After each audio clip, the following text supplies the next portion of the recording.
तो syllabus and books for bachelor of library science, तो ये डिस्कस करेंगे। CUD PG जो आपका कोड है वो है COQP11। तो COQP11 जो कोड है उसका सिलेबस क्या है, वो कौन सी बुक्स में से आप कवर कर सकते हो for bachelor of library science, ये हम डिस्कस करने वाले हैं इस वीडियो में। चलिए स्टार्ट करते हैं। सबसे पहले आपका जो एग्जाम है वो 5th से लेकर 12 जून के बीच में कभी भी हो सकता है, ऐसा NTA ने बोला है।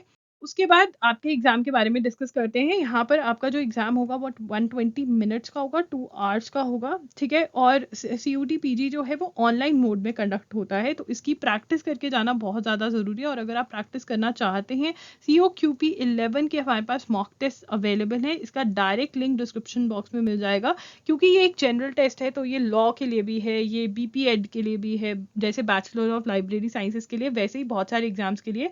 तो ये वाला एग्जाम जो मॉक टेस्ट है आप बिल्कुल बिल्कुल दे सकते हैं। बहुत ही रिसर्च करके हमने मॉक टेस्ट बनाए हैं और आप हमारे रिव्यूज भी पढ़ सकते हैं, ठीक है। उसके बाद मीडियम ऑफ क्वेश्चन पेपर आपका इंग्लिश और हिंदी होगा, कोई भी आप चूज कर सकते हैं। 100 MCQs होंगे। एक क्वेश्चन अगर आप करेक्ट अटेम्प्ट करते हैं तो 4 मार्क्स मिलेंगे, एंड अगर आप रॉन्ग अटेम्प्ट करते हैं तो 1 मार्क डिडक्ट होगा, काटा जाएगा।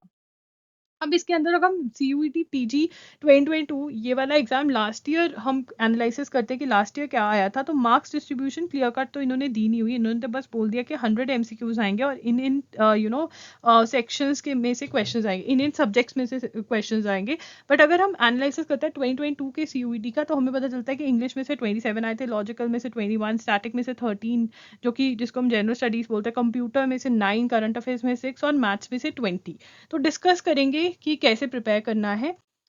सबसे पहले अगर हम इंग्लिश देखें तो यहाँ पे इंग्लिश ग्रामर बोली है इन्होंने, तो आपको इंग्लिश के अंदर जो मेरे अकॉर्डिंग पढ़कर जाना चाहिए वो है टेंसेस, सब्जेक्ट, वर्ब, अग्रीमेंट, ठीक है। और साथ में आपको आर्टिकल्स और प्रीपोजिशंस के भी रूल्स एंड रेगुलेशंस पढ़कर जाने चाहिए, ठीक है ना। ये पढ़ने के बाद जब आपने रूल्स एंड प्रीपोजिशंस पढ़ लिए हैं, थोड़ी सी प्रैक्टिस कर ली है, तो आपको स्पॉटिंग एरर्स प्रैक्टिस करने चाहिए। बिकॉज जो स्पॉटिंग एरर्स होते हैं वो ग्रामर के रूल्स के बेसिस पे ही होते हैं। तो स्पॉटिंग एरर्स हैं, पैराजम्बल्स है, सेंटेंस करेक्शन है, सेंटेंस इंप्रूवमेंट है। ये भी आप जो दोनों चीज़ें हैं जब आपकी ग्रामर हो जाए उसके बाद करें। रीडिंग कॉम्प्रीहेंशन, पैराग्राफ कंप्लीशन, ये देखिए ये जो तीनों चीजें हैं, one word substitution, anonym, antonym, idioms and phrases, ये जो है ना आप लिस्ट हैं ये, तो ये जो लिस्ट होती है ना, इनके लिए मैं सुजेस्ट करूंगी कि आप हर रोज 10 ईच याद करें फॉर नेक्स्ट जितने भी दिन आपके पढ़े हैं। देखिए इसके लिए आप कोई भी बुक के लिए जा सकते हैं, SP बख्शी मैं सुजेस्ट करूंगी। एंड ऑल्सो ग्रामर में मैं आपको कहूंगी कि आप एक्टिव, पैसिव और डायरेक्ट इनडायरेक्ट स्पीच भी कर जाएं, तो आपका मतलब बढ़िया से तैयारी हो जाएगी, ठीक है ना। तो ये तो आप ऑब्वियसली हर रोज अगर आप एक एक टॉपिक उठाते हैं या 2 दिन में एक टॉपिक करते हैं तो बहुत बढ़िया से कवर हो जाएगा। बट ये वाले जो है आप हर रोज 1 आवर दीजिए और इनमें से 10 to 15 या 20 याद करें, ठीक है। देखिए जनरल नॉलेज में आपको 2 टाइप के क्वेश्चंस आएंगे, एक तो जनरल स्टडीज या जिसको हम स्टैटिक जीके बोलते हैं, और एक करंट अफेयर्स। करंट अफेयर्स के लिए अगर अभी भी आप मेरा एजुगिरी का जो चैनल है अगर आपको नहीं पता है, एजुगिरी पर डेली द हिंदू का एनालिसिस होता है, प्लीज़ वो फॉलो करना स्टार्ट कर दीजिए। अभी भी अगर आप 15 to 20 30 डेज वो फॉलो कर लेंगे, आपको वो बहुत फ़ायदा देके जाएगा एग्जाम में, ठीक है ना। एजुगिरी पर लाइव क्लास होती है 6 PM पे, अगर 6 PM पे फ्री नहीं होते हो तो आप रिकॉर्डेड लेक्चर भी देख सकते हो, बहुत ईजी वे में बताती हूँ मैं, ठीक है। अब यहाँ पर हमें स्टैटिक कहाँ से करनी है, MCQs, अरिहंत की बुक आपको लेनी है, मैं डायरेक्ट लिंक डिस्क्रिप्शन में दे दूंगी। अरिहंत के MCQs की बुक आती है, वो लेनी है। और आपने कौन कौन सा टॉपिक सॉल्व करना है, देखिए बुक्स एंड ऑथर्स करके ऑफिस होगा, लिटरेचर वो होगी हमारी, ठीक है। उसके बाद कल्चर में फोक डांस करने हैं, ठीक है, बहुत ज़रूरी है, और अवार्ड्स करने हैं। और साथ में आपको इंटरनेशनल ऑर्गेनाइजेशन नाम का चैप्टर भी करना है, ठीक है। ज्योग्राफी करनी है, साइंस करना है, इकोनॉमिक्स करना है, हिस्ट्री करनी है, इंडियन कॉन्स्टिट्यूशन या जिसको इंडियन पॉलिटी भी बोलते हैं। ये जो रेड वाले हैं ये सारे ही सारे जनरल स्टडीज़ के हैं। MCQs करने हैं क्योंकि हमारे पास टाइम कम है, तो MCQs अगर करके जाएंगे सेम क्वेश्चन आने के बहुत चांसेस रहेंगे। करंट अफेयर्स देखिए एजुकेटी फॉलो करना स्टार्ट कर देंगे। और अगर कुछ भी नहीं किया है तो Jan 2023 से लेकर मार्च 2020 सॉरी May 2023 तक की आप प्रतियोगिता दर्पण पढ़ने की कोशिश करिए। ये करंट अफेयर्स की मैगजीन होती है, जितना याद कर सकते हैं करिए। साथ साथ में एजुगिरी जो मेरा यूट्यूब चैनल है, 6 PM पे क्लास होती है, वो ज़रूर अटेंड करें, वो आपको मैगजीन समझने में भी बहुत बहुत हेल्प करेगी। एक बार क्लास अटेंड तो करके देखिए। कंप्यूटर्स के लिए अगेन अरिहंत की बुक ले सकते हैं, मैं लिंक दे दूंगी डायरेक्ट, वहां से आप अपना पढ़ना स्टार्ट कर दीजिए। हर रोज 3 आवर्स अगर आप कंप्यूटर को देंगे तो बहुत अच्छे से आप एमसीक्यूज कवर करके जाएं इस टाइम पे, क्योंकि एमसीक्यूज जो है इंपॉर्टेंट क्वेश्चंस कवर करवा देते हैं और वो सेम टू सेम एग्जाम में आते हैं।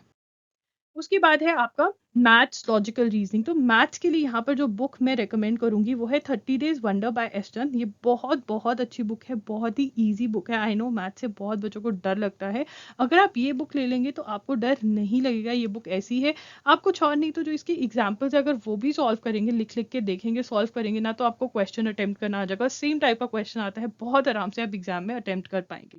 लॉजिकल रीजनिंग, देखिए लॉजिकल रीजनिंग के लिए मैं आपको 2 बुक्स सजेस्ट करूंगी। अगर आप एक ही बुक में इन्वेस्ट करना चाहते हैं तो आप M K Pandey, analytical reasoning by M K Pandey की बुक आती है, उसमें इन्वेस्ट करें। देखिए यहाँ पर जो ये सारे क्वेश्चंस हैं ये आपके पजल टेस्ट टाइप के क्वेश्चंस हैं, अरेंजमेंट टाइप के जो क्वेश्चंस होते हैं। और इसके लिए ज़्यादा सही रहता है कि verbal reasoning by R S Agarwal की बुक जो होती है आप उसमें से अटेम्प्ट करें। अगर आप 2 बुक्स में इन्वेस्ट करना चाहते हैं तो ये बुक ज़रूर लें, आर एस अग्रवाल और एम के पांडे। ठीक है, और अगर एक में लेना चाहते हैं तो एम के पांडे में से कर देंगे। ठीक है, अब यहाँ पर आपको आर एस अग्रवाल में से आप और कौन कौन से टॉपिक सॉल्व कर सकते हैं और उनका नाम क्या है। Direction and distance, direction sense test करके नाम होगा, मैं लिख देती हूँ क्योंकि ये थोड़े नाम आपको मिलने में प्रॉब्लम होगी। एनालॉजी तो नॉर्मल एनालॉजी होगी। ठीक है, उसके बाद कोडिंग डिकोडिंग होगा, ब्लड रिलेशन होगा, नंबर सीरीज होगा।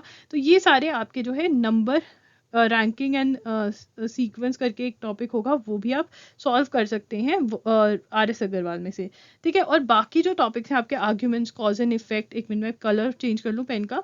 ठीक है, statements and arguments, cause and effect, assumptions, conclusion, ये वाले जो टाइप के आपके क्वेश्चंस हैं ना, ये आप पता है कहाँ से सॉल्व करिए। और साथ में एक और करिए, असर्शन एंड रीजन। ये वाले जो टाइप के क्वेश्चंस हैं ये आप एम के पांडे में से सॉल्व करेंगे तो बहुत अच्छी कॉन्सेप्ट क्लैरिटी आएगी। नो डाउट आपको ये same topics verbal and non verbal reasoning में भी मिलेंगे, बट एम के पांडे में जो कॉन्सेप्ट क्लैरिटी है वो आपको कहीं नहीं मिलेगी।